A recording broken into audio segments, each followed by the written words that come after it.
नागरिक रूस छोड़ने की कोशिश कर रहे हैं। इस दौरान रूस और जॉर्जिया बॉर्डर पर लंबा जाम लग गया। इस वक्त की बड़ी खबर, ये जाम इतना लंबा और बड़ा है कि 3 दिनों से लोग इसी जाम में फंसे हुए हैं। बताया दरअसल ये जा रहा है कि सड़क पर जाम लगने के बाद लोग पैदल ही रूस बॉर्डर पार करने की कोशिश कर रहे हैं। उनमें ये दहशत देखिए किस तरह से आ गई है। सैन्य लामबंदी से ये पूरा हड़कंप जो है वो मचा हुआ है। जॉर्जिया बॉर्डर का ही जिक्र करें तो 3 दिनों से लंबा जाम और बॉर्डर पैदल पार करने की कोशिश भी यहां पर की जा रही है, जिसकी तस्दीक करती हुई ये तस्वीर भी इस वक्त आपके सामने।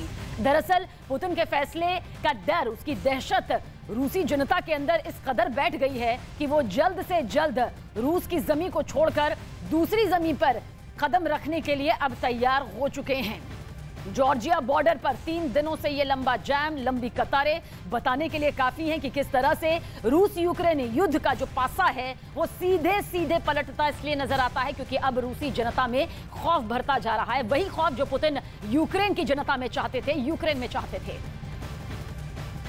और रूस में लामबंदी को लेकर भागम भाग मची हुई है। रूस के रक्षा मंत्री का दावा है कि जो लोग सेना की ट्रेनिंग ले चुके हैं उन्हीं की भर्ती की जाएगी। इसके बावजूद लोगों में दहशत है, खौफ है, वो देश छोड़कर भागने की फिराक में है। इस बीच रूस की सरकार की तरफ से लामबंदी को लेकर कुछ बातें यहां पर स्पष्ट की गई हैं, क्लियर की गई हैं। वो क्या है जान लेना जरूरी है। जो लोग IT कर्मचारी हैं उनको यहां पर छूट दी गई है, यानी कि IT कर्मचारियों को रूसी सेना में भर्ती नहीं किया जाएगा। ये रूस की तरफ से साफ किया गया है। आगे बढ़ते हैं, जो लोग बैंक से जुड़े हुए हैं उनकी भी भर्ती इसमें नहीं की जाएगी, यानी कि बैंकर, उनकी भर्ती रूसी सेना में नहीं की जाएगी। ये साफ रूस की सरकार की तरफ से किया गया है। आगे बढ़ते हैं, सरकारी टीवी के जो पत्रकार हैं वो भी रूसी सेना का हिस्सा नहीं बनेंगे। किसी तरह की कोई जोर जबरदस्ती जो है उनके ऊपर नहीं की जाएगी। जो लोग राज्य मीडिया से जुड़े पत्रकार हैं उनकी भी सेना में भर्ती नहीं की जाएगी। तो ये 3 क्षेत्र आप देख लीजिए, इनमें से किसी की भी भर्ती रूसी सेना में जबरन नहीं की जाएगी। ये साफ साफ रूस की सरकार की तरफ से क्लियर किया गया है, साफ किया गया है। लामबंदी से किन्हें छूटे ये तो यहां पर मालूम चल गया। बावजूद इसके फिर भी लोग यूक्रेन रूस के युद्ध के बीच में भागने की कोशिश देखिए किस तरह से कर रहे हैं। और जनमत संग्रह के लिए वोटिंग करवाई गई है। इस वक्त की बड़ी खबर, रूस यूक्रेन कब्जे वाले इलाके में लगातार रेफरेंडम करा रहा है, यानी कि जनमत संग्रह। लुहांस्क और खेरसोन में भी वोटिंग यहां पर की गई है।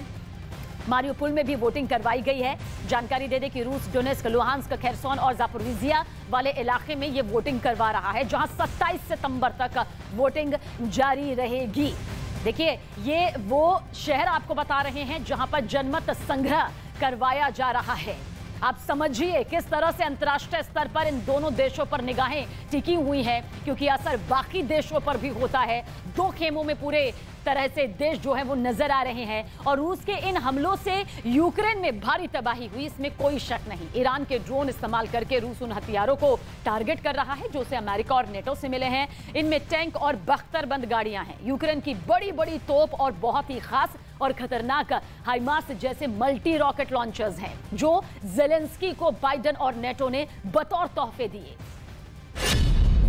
हाल ही में यूक्रेन की फौज को उस ड्रोन के टुकड़े मिले थे जो रूस ने ईरान से खरीदे। रूस का ड्रोन अटैक, इसके बाद यह बात साफ हो गई कि रूस ने ईरान के ड्रोन का इस्तेमाल शुरू कर दिया है। शाहिद 136, ये ईरान का शाहिद 136 ड्रोन है और अब रूस ने इसको यूक्रेन के सबसे बड़े टारगेट पर हमले के लिए इस्तेमाल करना शुरू कर दिया है। इस ड्रोन के बारे में जानने से पहले देखिए कि इस आत्मघाती ड्रोन के निशाने पर कौन है। रूस इन ड्रोन से यूक्रेन के हाइमर्स मल्टी रॉकेट लॉन्चर को टारगेट कर रहा है। रूस इन ड्रोन से यूक्रेन के बक एयर डिफेंस सिस्टम को घेर कर मार रहा है। रूस इन ड्रोन से यूक्रेन के हथियार गोदामों को निशाना बना रहा है। जिस ड्रोन के टुकड़े मिले हैं, दावा किया जा रहा है कि यूक्रेन की एयर डिफेंस मिसाइल ने उसे मार गिराया है।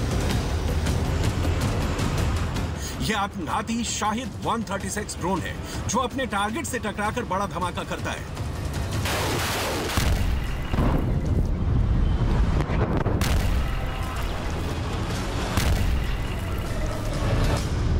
आप इन ड्रोन्स को इस वक्त ज़ेलेंस्की का सबसे बड़ा सिरदर्द कह सकते हैं, जिसका असर अमेरिका पर भी पड़ा है। ईरान के ड्रोन इस्तेमाल करके रूस उन हथियारों को टारगेट कर रहा है जो उसे अमेरिका और नेटो से मिले हैं। इनमें टैंक और बख्तरबंद गाड़ियां हैं, यूक्रेन की बड़ी बड़ी तोप और बहुत ही खास और खतरनाक हाइमर्स जैसे मल्टी रॉकेट लॉन्चर हैं जो ज़ेलेंस्की को बाइडेन और नेटो ने बतौर तोहफा दिए हैं।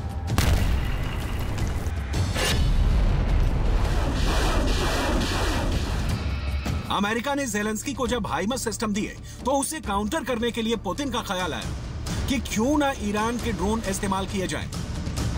यही वजह है कि उनकी टीम ने जून और जुलाई में ईरान के ऐसी ही ड्रोन्स का जायजा लेने के लिए तेहरान और आसपास के कई मिलिट्री अड्डों का दौरा किया था। उन्होंने शाहिद 136 जैसे कई ड्रोन की लाइव ड्रिल देखी। फिर पुतिन ने फैसला कर लिया कि वो ज़ेलेंस्की का बंकर अब ईरान के ड्रोन से तबाह कर देंगे। रिपोर्ट्स हैं कि शुरुआत में पुतिन ने 100 शाहिद 136 ड्रोन ईरान से खरीदे और अब उनका इस्तेमाल जारी है। लेकिन पुतिन सिर्फ शाहिद 136 ड्रोन पर ही नहीं रुके। अब यूक्रेन और रूस से आ रही रिपोर्ट्स सोशल मीडिया पर वायरल है कि शाहिद 136 कामिकाज़े ड्रोन के बाद ईरान ने मोहाजिर 6 ड्रोन और हथियार भी रूस को सप्लाई करने शुरू कर दिए हैं। यानी ज़ेलेंस्की के लिए ईरान के रास्ते बुरी खबरें आनी जारी हैं। मोहाजिर 6 एक ऐसा ड्रोन है जो 12 घंटे तक उड़ता रहता है और 18,000 फीट की ऊंचाई तक उड़ान भर सकता है। ये 100 किलो तक के बम और मिसाइल ले जा सकता है। लेकिन इससे भी ज्यादा खतरनाक है आत्मघाती ड्रोन शाहिद 136।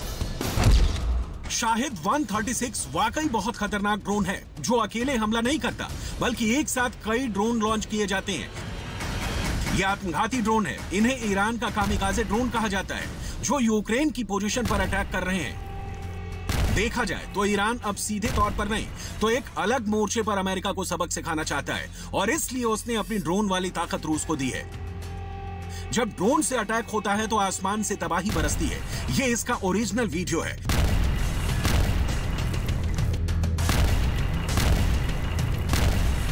ईरान के पास ड्रोन के करीब 20 बड़े प्रोजेक्ट हैं और सभी बड़े कामयाब रहे हैं। घरेलू टेक्नोलॉजी या चीन को कॉपी करके तैयार किए ईरान के कई ड्रोन बहुत खतरनाक माने जाते हैं। देखा जाए तो ऐसे ही हथियारों की सबसे बड़ी प्रयोगशाला बन चुका है यूक्रेन।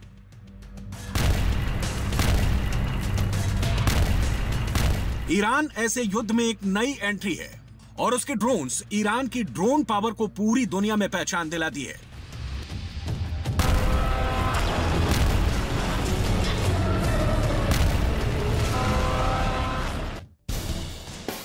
यही वजह है कि ज़ेलेंस्की चाहते हैं कि इजरायल उनकी मदद करे, उन्हें आयरन डोम जैसा एयर डिफेंस सिस्टम दे जो ईरान के ड्रोन को खत्म कर सके। लेकिन उनके लिए मायूस करने वाली बात यह है कि इजरायल ने यूक्रेन को ना कह दिया है। ज़ेलेंस्की के लिए दिक्कत की बात यह है कि अमेरिका से हाइमर्स और बड़ी बड़ी तोप मिलने के बाद उनके रॉकेट और गोले की सप्लाई लाइन टूट गई है। अमेरिका से मिले जिस हाइमर्स सिस्टम के रॉकेट अभी तक पुतिन के युद्ध पर ब्रेक लगाने की कोशिश कर रहे थे, उसका तोड़ भी रूस ने निकाल लिया है, क्योंकि पुतिन बिल्कुल नहीं चाहेंगे कि डॉनबास को जीतने वाले उनकी रफ्तार थमे। यही वजह है कि पुतिन और ईरान के राष्ट्रपति इब्राहिम रईसी के बीच ड्रोन पावर को लेकर बड़ा सीक्रेट समझौता हुआ और अब ज़ेलेंस्की के सामने ईरान के ड्रोन बहुत बड़ा संकट बन चुके हैं। ऐसे हमलों को रोकने के लिए यूक्रेन को अब जर्मनी से एक एंटी एयरक्राफ्ट सिस्टम मिल रहा है। जर्मनी में यह है Gepard self propelled anti aircraft gun. ये टैंक नुमा गाड़ी जैसी दिखती है। इस पर लगी 35 मिलीमीटर की